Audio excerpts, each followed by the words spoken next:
witajcie w nowym filmie na moim kanale. Dzisiaj przychodzę z nowościami na mojej półce. Jest ich niedużo, bo tylko aż chrypę złapam. Jest ich niedużo, a może tylko 5. I nawet wiem, w jakiej kolejności chronologicznej je kupowałam, więc będzie tutaj łatwiej. Zacznę od tych książek, które kupowałam jako pierwsze. Są to rosyjskie książki.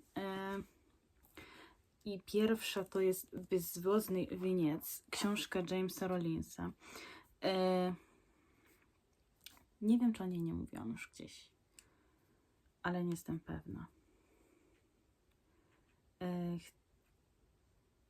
Nie wiem, czy ona też jest w Polsce. Zaraz wygoogluję, czy jest. Mogłam to zacząć wcześniej.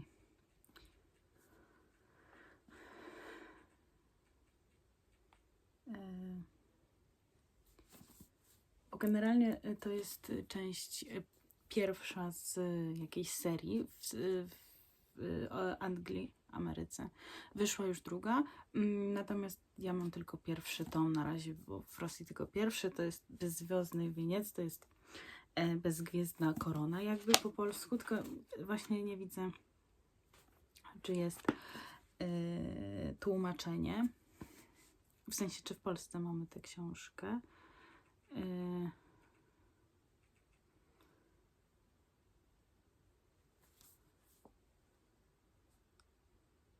W ogóle James Rollins to jest amerykański pisarz pochodzenia polskiego.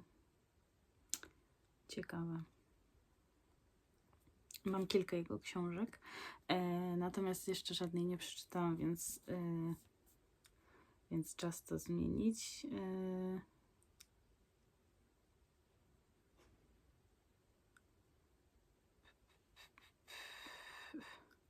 A na przykład na czytanie, lubimy czytać, nie widzę.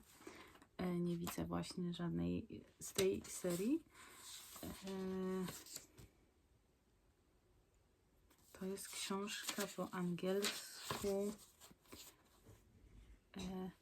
The Starless Crown.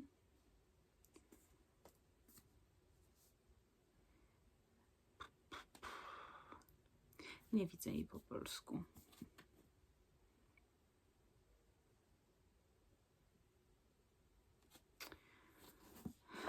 Więc chyba nie mamy tłumaczenia tej książki, natomiast jest to książka, która opowiada, na razie wyszły właśnie Moonfall Saga i wyszły 2 tomy The Starless Crown i The Cradle of Ice.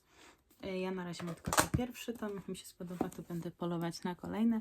Natomiast tutaj mamy jakby 4 głównych bohaterów, którzy muszą ocalić świat, bo planeta, na której żyją, jest w niebezpieczeństwie.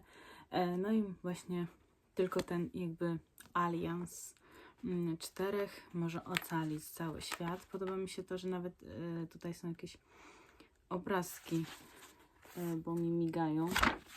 Jest też mapka na samym początku. Trochę mało, bo to jest takie kieszonkowe wydanie, natomiast tam dalej też są nie tylko obrazki, ale też jeszcze jakieś mapy, ale naprawdę fajnie wydana książka. Trochę gruba, bo nawet nie wygląda na tyle, ale ma 800 stron. Niecałe, już mówię. 793 strony. I na końcu jest jeszcze jakiś taki potwór. Będę ją czytać, jak tylko skończę tę książkę, którą czytam, czyli Jeźdźca bez głowy, bo tam utknęłam i jakoś nie mogę iść dalej.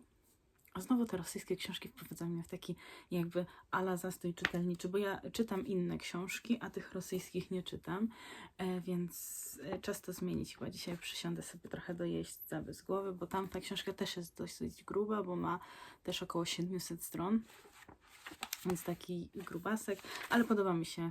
Ale mówiąc o tej, to jest taka nowość, spodobała mi się chyba w głównej mierze okładka i cena, bo ona była w bardzo przystępnej cenie, bo kosztowała 20 zł, 21 zł. A ja jeszcze miałam 10% rabatu, więc mnie troszkę mniej wyniosła. No i tyle mogę powiedzieć o tej książce. Wiem, że drugi tom jest zielony. Kolejna książka w Rosji 18+. Jest to książka Хорошо być cichoniej, czyli w dosłownym tłumaczeniu dobrze jest być takim cichym człowiekiem. Natomiast po polsku jest film i książka o tytule Charlie, bo główny bohater to właśnie Charlie. Jest to książka pisana jakby w stylu pamiętnika, listów, coś takiego, które pisze nasz główny bohater. Bardziej listów do jakiegoś przyjaciela, którego nie zna, taki internetowy przyjaciel.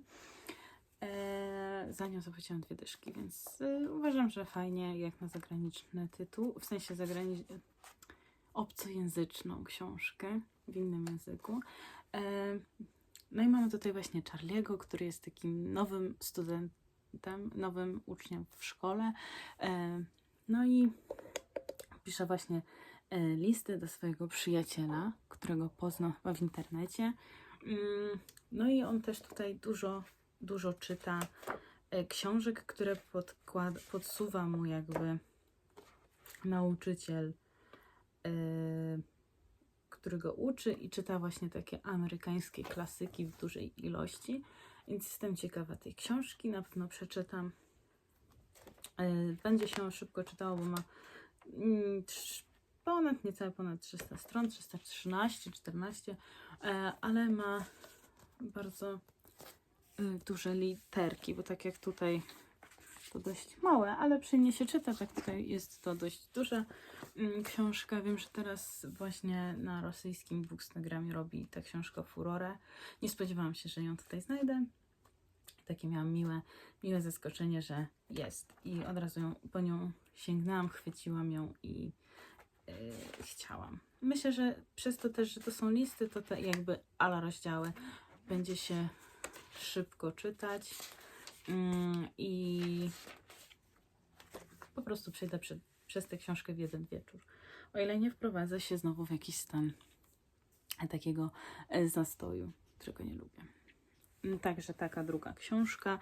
Trzecia książka jest to książka polskiej autorki. Znalazłam ją sobie w takim koszu z książkami. Troszkę mi przeszkadzono, więc wracam i będę opowiadać o nowości polskiej autorki Beaty Grynczal. To jest tylko jej jedyna książka.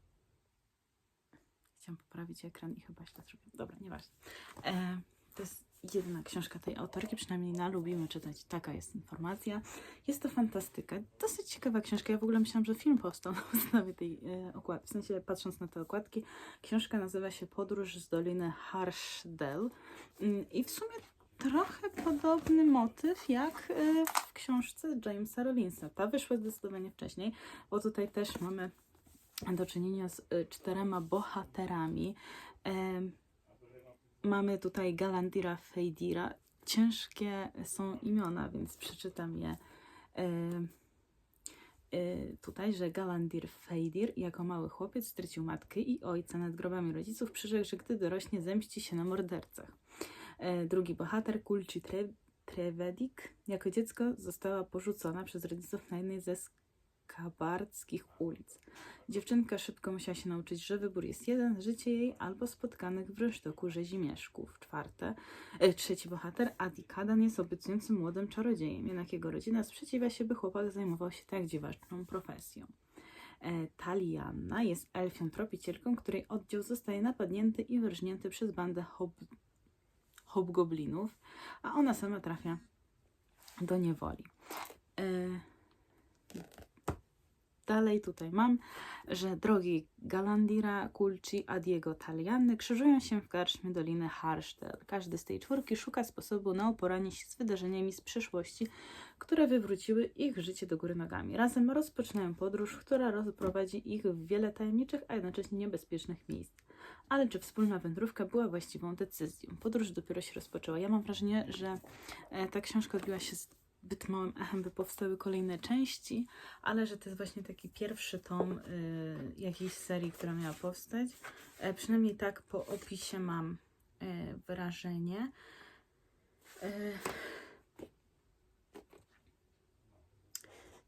Ja mam taki,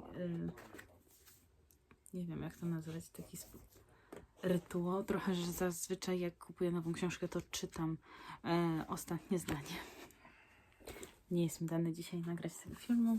Wracając, mam wrażenie, że ta książka po prostu nie ma kolejnych części, bo nie był to taki sukces książki, bo też jest na Lubimy Czytać, ale tam jest chyba 14 opinii, jakoś mało, albo 40 opinii, jakoś tak malutko jest opinii o tej książce. Natomiast mnie bardzo zaciekawiła ta okładka, bo wygląda trochę jak filmowa. Elf mi się bardzo podoba, chociaż jest taki troszkę dziwny, ale mi się podoba. A ten pan to mi się z jakimś aktorem zagranicznym kojarzy z jakiegoś filmu, teraz nawet nie wiem z jakiego, ale bardzo mi się podoba. I nie rozumiem, czemu są na okładce tylko trzej bohaterowie, jeżeli z tyłu w opisie jest ich czwórka. No ale będę czytać. Mam w planach zacząć, tylko właśnie ten Jeździec bez głowy, którego czytam, bardzo mnie tak demotywuje do rozpoczęcia kolejnej książki, bo wiem, że już jego nie skończę po prostu. No i zostały mi dwie książki. Książki, może zacznę od tej Nicola Yoon. Jest to autorka książki i ponad wszystko. Bardzo lubię film. Przeczytam książkę, też mi się podobała. Jak zobaczyłam tą książkę, to stwierdziłam, że bardzo ją chcę. A co śmieszne, ta książka miała kosztować chyba 10 zł. Ta, na razie jeszcze nie pokażę tytułu, 15, ale wyszło, że ta kosztowała chyba 10, ta 8, więc tak, kupiłam je sobie Auchan. Wauchan, nie wiem jak to się czyta. Może ktoś mi w komentarzu napisze, jak to się powinno czytać. Generalnie Słońce też jest gwiazdą. Jest to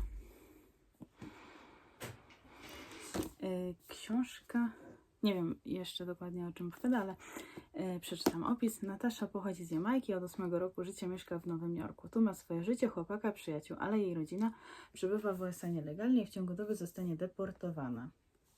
Jakby nieszczęść było mało, Nataszę właśnie zdradził chłopak.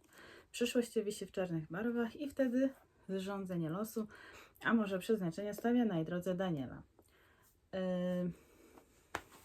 Więc tak, a tutaj mam książkę Davida Yoona, czyli męża Nicole Yoon, Frankly in Love. I mam wrażenie, że te obie książki opowiadają jakby historię tej dwójki, bo tutaj jest Frankly, ma dwa imiona, amerykańskie Frank oraz koreańskie Sung Min.